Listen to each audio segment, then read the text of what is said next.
I think it's been about a month now since this lockdown began, and I think we're definitely among the luckier groups. We've managed to fortify ourselves in the cafeteria, or what was left of it, and just when I finally found a job with that damn degree, I didn't think I would be an impromptu researcher of anomalous biology and other things paranormal. As well, I never thought I'd be leading a rather dysfunctional group of survivors and keeping them together, not like I really have any other choice. And it's not all bad, I mean. Effectively, how many get to know the truth of Area 51? Granted, this isn't said location, nor is it in the US, but it's just as pertinent. That aside, today we will be covering what has become my favorite location connected to this facility, and some of its inhabitants, Anteverse II, or what is known better eternally, the Far Gardens. This realm is eternally blessed by an ethereal blue sky, one filled with endless motes of stars in the distance, while bathing the thin towers that hold up its landscapes in a luminous haze. In a log found here, the director, Mance, I believe it is, describes this place as a world made of worlds. I am unsure to what veracity that this statement is meant to lead to. Does Mance mean that this is more of a permeable world, where in a sense it is a world made of worlds? Sparse landscapes that only contain so little? Ones that are so far separated that they have perhaps hyper-evolved into radically different niches that effectively make them a different world despite sharing the same land? Or is he referencing the stars themselves that lie within this realm's skies? Are they reachable worlds that also have such vibrant fauna and flora on them? Though, speaking of the flora of this world, I believe they can be separated into at least 3 distinct groups.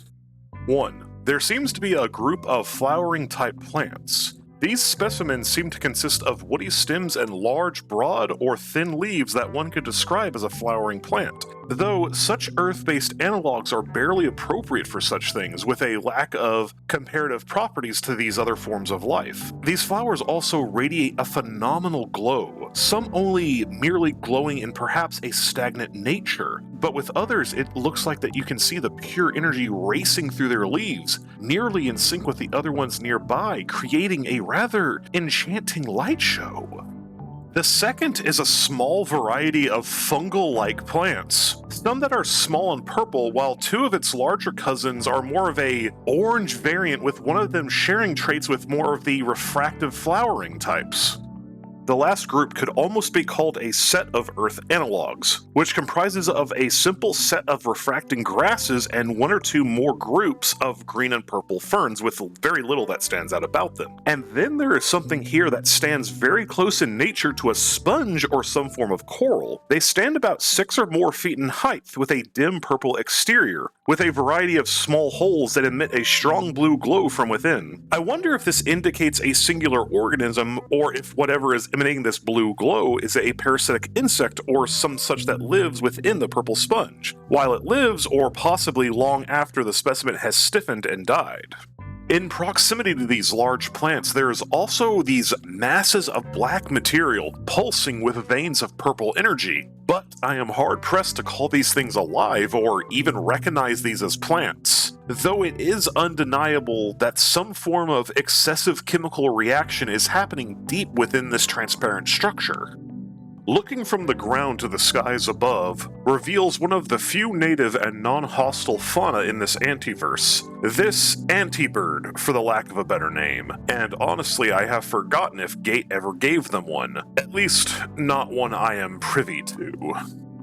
The largest antibird specimen seems to be about 3 to 4 feet in length, with a wingspan of nearly the same size. This being is dominantly avian in nature, but shows a reptilian-like tail that protrudes from the underside of a set of tail feathers, though it is more one akin to a flap of bone and skin in the shape of one. The tail itself continues a main theme of the bird's body, which from the neck to the end of the bird gives off a segmented appearance. The tail terminates into 2 distinct fingers held together by a thin webbing of skin, and 2 small tail rotors that share the light blue and red colorations of the main wings, and the crest atop of the bird's head.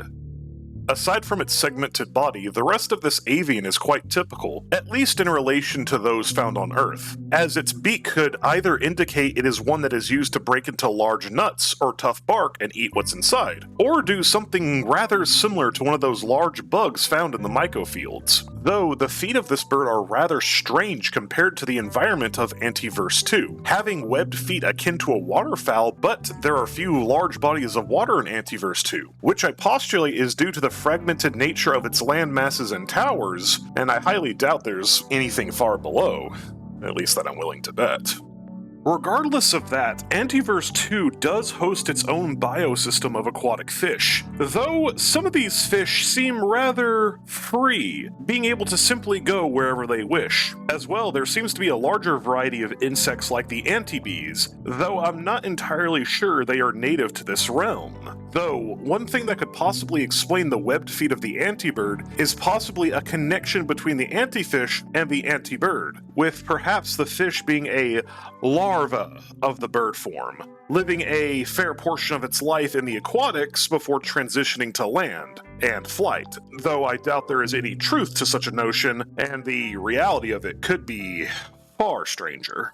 Among the last things of interest in this antiverse are the local Exor population, the large hunched-over insect-like humanoids, though lacking a exoskeleton and are characterized by a bony plating along a fair portion of the body. Though compared to the Exor found in the facility, these Exor monks, as they are named, are covered in ritualistic markings and wear small pouches and bags bound to their bodies by rope that has been decorated only with what I could call antebird feathers. In addition, compared to the facility Exor once more, I believe these Exor monks are capable of radically changing their own biology using mushrooms in the environment to amplify their already existing kinetic or psychic powers, which those Exor in the facility seem to mirror this but have opted for more projectile and almost mechanical augmentations to their body. This can even be seen in their previous evolutionary forms, such as the pest, and in Dr. Stern's rather extreme modifications to the poor creatures. Though, aside from my opinions on that matter, the Exor line of evolution seems remarkably adaptable to both organic and artificial modification by themselves, or even others, but that is a discussion for another time. This sums up this small pocket of the Anteverse, and unfortunately I cannot remain here for much longer, as the energies in this area are surprisingly high in radiation than other portions of Anteverse II. So, despite its beauty, I am not one that is allowed to linger in here for long, or an indefinite amount of time, despite my wishes otherwise.